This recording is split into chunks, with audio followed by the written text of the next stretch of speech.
Hello, everyone. I have my daughter here with me today. I literally bribed her into doing a video with me, With what? your life. Oh, okay. And that's why this is on my shoulder, right there. Yeah. And she's nervous because she's like, I don't know what to say. But I thought it would be fun to bring her on one of our videos. Yeah, I chose the topic. Yes. Oh, yeah. It's funny how the camera goes on and those nerves go away like that. No. And now she I'm talks extremely a lot. nervous. It's fine. But It's fine. no, I didn't get to do my video last night because I was tired and went to bed. But I wanted to do one today, and I did allow her to choose the topic because that was a way I could bribe her into doing the video with me. And the one she chooses is family conflicts. So, yeah. We are not in any family conflicts at the moment, but I said, well, what do you want to talk about?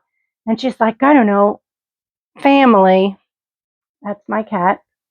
And so I had to look up some verses and do my, searching on family conflicts. That is the family conflict we have in this house, is this cat. So, Chanel. Yes. What do you think is the what's the best part about family conflict and the worst part about family conflict? The worst part is the stop eating my finger. The conflict. Yeah.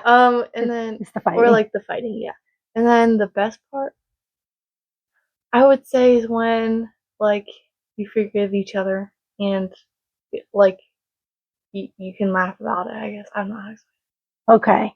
So what I'm going to try to go over, it's not as much of a Bible study type thing as it is just what are some ways that you can, well, I literally have handling disagreements while maintaining relationships, because nobody likes to fight, obviously, but conflicts are healthy in relationships. They are beneficial because you get to air out what the problems are and hopefully discuss them in a healthy way to resolve the conflict and to move forward in the relationship with compromises and or solving the issues altogether, or if it's disagreements or misunderstandings, you clear up the air and then you hopefully can move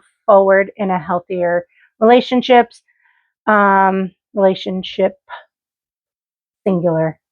Our family, like specifically ours, like our three of us, are no stranger to conflict. I'm pretty sure we have been in conflict since the day we met, pretty much. Yeah, even our categories.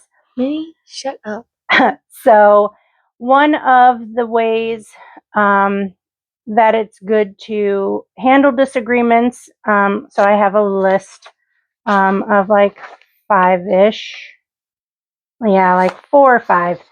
And one of them is to, in order to do things biblically, is to, one, be quick to listen and slow to react, which is the opposite of me. I'm very slow to listen and very quick to react. But James 1:19 says, everyone should be quick to listen, slow to speak, and slow to become angry. And I know that's some of the struggles that we've had in the past, is we kind of just explode on one another and we get so mad and we don't really take the time to listen to one another and how each of us are feeling. And when you mix that into a recipe, it is a disaster. So, one of the things that we have since tried to do is to at least hear one another, listen to one another and how each one of us is feeling. And when you do that, it tends to um, humanize the person and takes away from some of the hostility, because if her and I are fighting and she's sitting there saying like, Mom, this was hurtful to me, or Chanel, this was hurtful to me. In the moment when you're fighting, you don't see that what you're saying or your actions could be hurtful. And I know, at least on the parent side of things, like a lot of parents don't sit down with their kids and say like, hey, like this was really hurtful. And I think kids forget that their parents are humans too, and that we also have feelings. I know I was like that when I was a kid. And it's good to sit down with your kids and say that you, as a parent, were wrong, but also that your kid can sit down with you and say, hey, that was disrespectful, or that was pretty mean, or I can see why that hurt your feelings. And I think that is where the friendship starts to grow between parents and kids, and, obviously spouses, but the relationship gets stronger when you see each other as people instead of, oh, that's just my mom, my dad, or that's just my kid. We all have feelings and we all are affected by things that people say. And sometimes it hurts the worst at home. So that is a good way, I think. Do you think? Mm-hmm. Yeah. You're better at that than me, for sure. Yeah. The second thing is to this is my biggest struggle, is speak with kindness. And Proverbs 15:1, it says, a gentle answer turns away wrath, but a harsh word stirs up anger. And I have the tendency to be very sarcastic, and I have a tendency to not sugarcoat things. I mean, being from the East Coast and from New York and how I was raised, it was what it was. We didn't sugarcoat things. Like if, you're like, hey, do I look fat in this? Someone's going to be like, yep. And that's how I was raised. And it was hard for me to be soft in my responses a lot of times, because I'm like, well, what else do I like? I didn't have a lot of tact. And that is something that I'm improving on, and I'm working on it. But I think as a teenager too, with, you know, you get to a certain age and your body is changing and people are, you're going through all this emotional and hormonal stuff. And sometimes, how many times do I say like you're giving an attitude and you're like, everything I say is an A attitude. lot. So I think it's good for both parents and kids to just watch how you're responding. And this is obviously geared towards parents and children, but it's for any relationship, like between your friends. Like if you're always being snotty and giving nasty answers, like that's going to cause more, disagreements, and people aren't going to respond as easily. I literally just got off the phone with my mom about 20 minutes ago, and it's like sometimes parents, they can be frustrating even as an older kid, but it was, you have to remember like, okay, like this is new to them.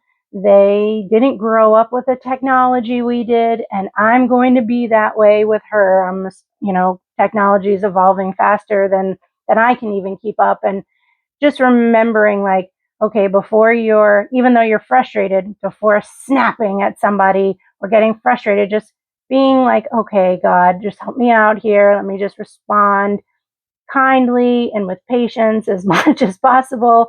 And even when it's harder to do obviously when you're upset in the moment, but trying, to respond in a more calm and respectful and kind way instead of just exploding all over the wall. And that's where a little self control comes in too, which I am not good at, and you are not good at. And mother and daughters go.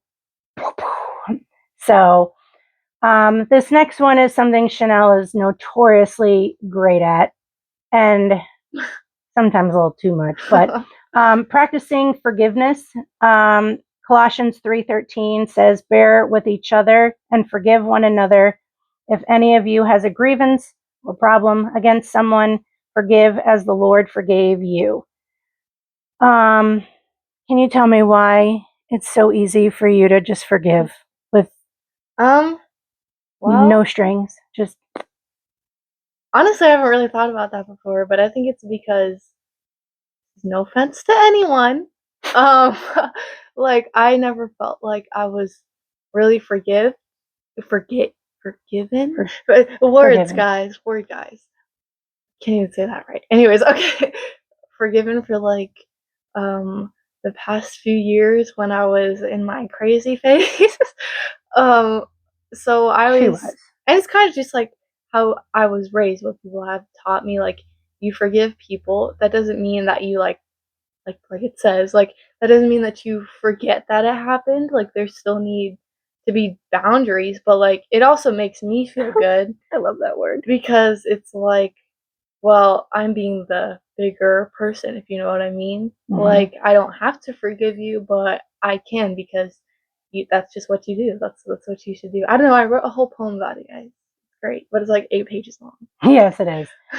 Well, and I think, you know, as you get older, it's sometimes harder to forgive because what happens to you gets harder. I know with my ex and his affair, it was really hard at first. Like, how do you forgive things like that? It's like when your friend is mad at you, it's easy to forgive. But like when you're then not obviously not now, but when your husband like cheats on you or when somebody hurts you so badly and so deeply, it gets harder and harder and harder to forgive and move forward. But going back to the Bible, it's like, when Christ was up on that cross and they had literally beaten the pulp out of him and, they were being so nasty and so mean and he forgave them. And it's like, if all of the stuff that happened with Christ and he was perfectly innocent, he had never sinned, he had never done anything wrong, and he can take all of that and still look with love on those people in that very moment, which is mind blowing to me anyway. And I've talked about that before, but to forgive them. And like Chanel was saying, you're not forgiving the behavior and you're not excusing it away and you're not ignoring that it hurt. And there are times where forgiveness does not mean reconciliation. I mean, you can forgive someone and be like, I don't think this is a good relationship. I think we need to put some space or end it altogether, like I did with my ex. But it's, that cheesy phrase. It's like unforgiveness is like drinking poison and waiting for the other person to die. Like the the scientific benefits of forgiveness and the Christian, it's always better to forgive because it's freeing you. Even if that person never asked for forgiveness, I've been in those situations where the person still doesn't think they've done anything wrong, or they don't even know, and they're not even in my life anymore. But it's like when you choose to forgive and move forward, you're releasing the power that has over you. When you can think about that person and you don't have like a nasty like feeling about them, that is very freeing because it doesn't have control over you.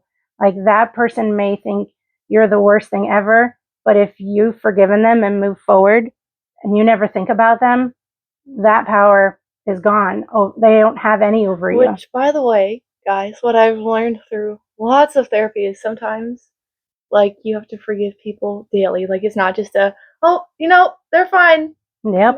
Like, it's not just like a once and done. Like, Yeah. even yourself, like, you have to, at least for me, I have to forgive myself constantly for things that I do, like, that I did, that I've Mm-hmm. done. And I think that's, like, the hardest person to forgive is yourself, Mm-hmm. at least from my experience. That's So, fair. like, just remember, guys, forgive daily. and yourself. Oh, yeah. So then the fourth thing I had here is to put love above winning. So you can. This one I struggle with. Yes. I So always need the last word. yes. So you can.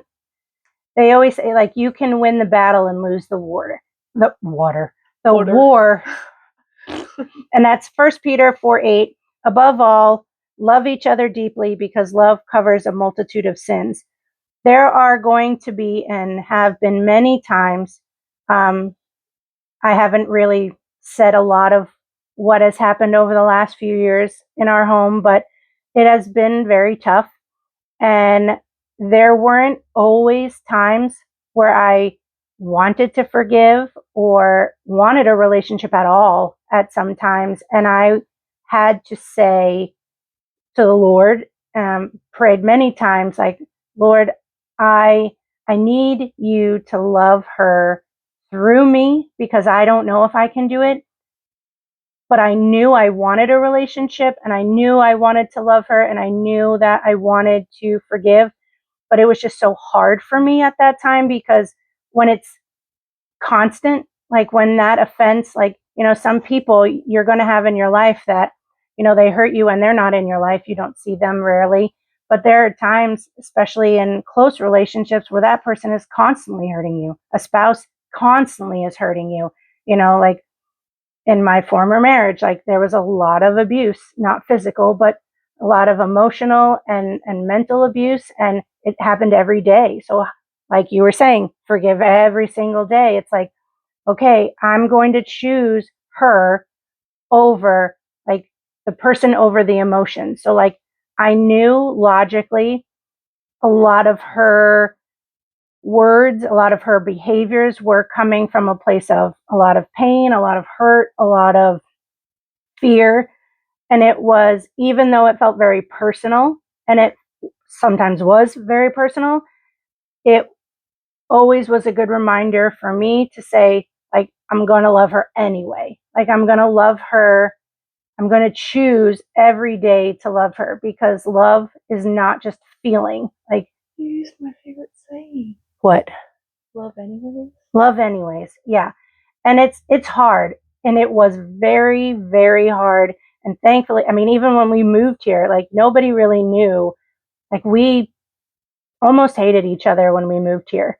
Like, and her and I have definitely overcome some serious hurdles. And if there is any proof to me about prayer and forgiveness, it is right here. Mm-hmm. Because we were not in a good place. And it was like smile for the camera. And then the second you walked out of church, it was like, I freaking hate you. And, we had to put love above everything. And it's not like we're perfect now. It's still a struggle. We still are battling our demons and, it's still triggering when she does things for me. It brings up these, feelings of rejection and stuff and vice versa. She has a lot of fear with putting trust in someone because of her past. We've talked about this before, how we haven't gone through the same situation, but we've been through the same emotions and the same feelings. So it's just choose love. Even if love that day looks like, I just can't talk to you today, but I'm going to like make your favorite dinner. Even though I can't stand you, I'm still showing that I'm still here. I mean, how many times have we fought and it's ended with, I love you, I'm still angry, but I love you. You're still wanted. Still want you as my kid, but I'm really frustrated. Mm-hmm. And I need to be a little bit away from you right now, and vice versa. And it's so true, like what you said about like if it's just like your like favorite dinner or whatever. Like I remember like most of the time when we were in that place, like if you would just like do little things for me, like you may have not talked to me, you may have said, I don't like you today. But like I know, like even if you just sat with me while I was watching TV, even if you didn't talk to me or like weren't, like watching it, like that's like some of the most times I felt loved, if that makes any sense. Yeah. Well, that's good. That's new to me. Oh, well, you're welcome. Then finally, the last thing is seek peace whenever possible. And that's Romans 12:18. If it is possible, as far as it depends on you, live at peace with everyone. And it says, as the note here, it says, we cannot control another person's actions, but we can control our own response. And a lot of these, like, they teach you all this stuff in counseling. And I have to laugh because I'm like, it's everything is so biblical in how people do things. And it's why I laugh when people are like, oh, what is Christianity? And I'm like, well, pretty much a lot of stuff is based in Christianity. But, whatever. Moving forward from that.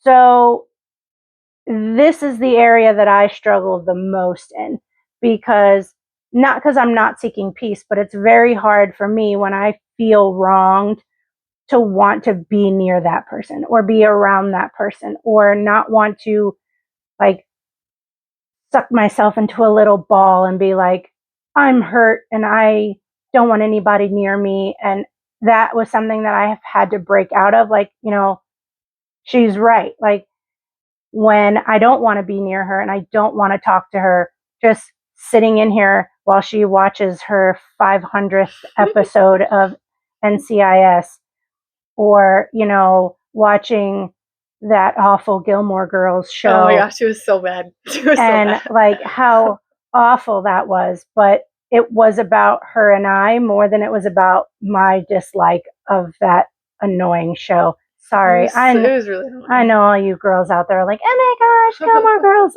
It was too much for us. So if possible, like, pray as much as possible. Just be like, Lord, I don't know how to fix this, and I don't even want to be around them today.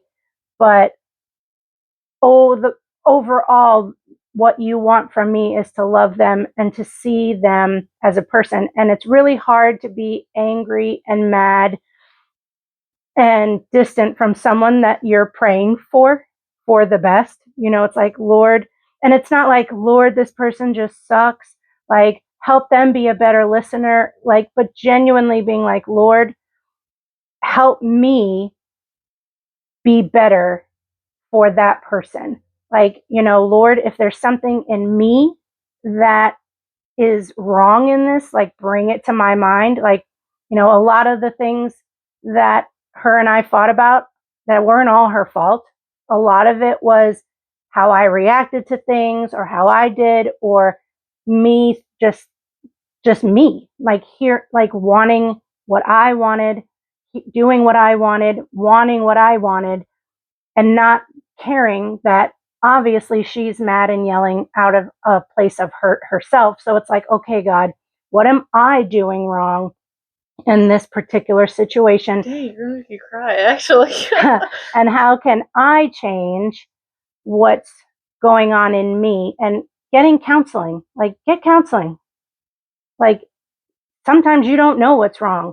And you're like, well, I don't understand. Like, for me, I didn't understand where a lot of the stuff that was triggering me was coming from, and it had nothing to do with her, and vice versa. So that's pretty much our practical tips for families a little bit. It says here, pray together regularly. Don't let anger build up for long periods. Communicate honestly and respectfully. Give each other grace, and remember that every person is growing and learning. It says conflict doesn't have to destroy relationships. Through patience, forgiveness, humility, and love, families can grow even through disagreements. And that is our final scripture, is Ephesians 4:2. It says, be completely humble and gentle. Be patient, bearing with one another in love. And, kid, for the first time, I think you did pretty good. We clocked it. We did. We As Gina does it. As Gina, I don't know who Gina is. Makeup lady on Instagram. Oh, yes. Okay. So, but, fighting is inevitable. Everybody's going to fight. You're different people with different feelings and different personalities. You're going to clash. That's Everyone's going to fight. But it's how you respond. It's how you come into an argument, and you don't have to. What do they always tell me? You don't have to attend every argument. So some things it's just like she can cop an attitude and I'm just like, it's not worth it. It's fine. She's having a moment. Something my therapist helped me with recently is like, okay, I like to picture things. So picture this, guys. There's a fire, okay?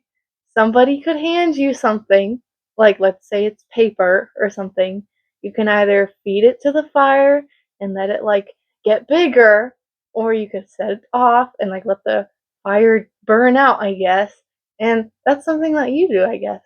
Yes. Yeah. Sometimes. So, I learned how to do that. You should picture it if that I helps. mean, sometimes you I guys. throw gasoline on it for fun. Yeah, obviously, yeah, that happens too. But for the most part, yes. It's, you know, you pick and choose your battles. I've heard that my whole life. And as a parent, it's harder to pick and choose your battles when you are feeling so passionately about the battle. But there are times where I've been like, you know what?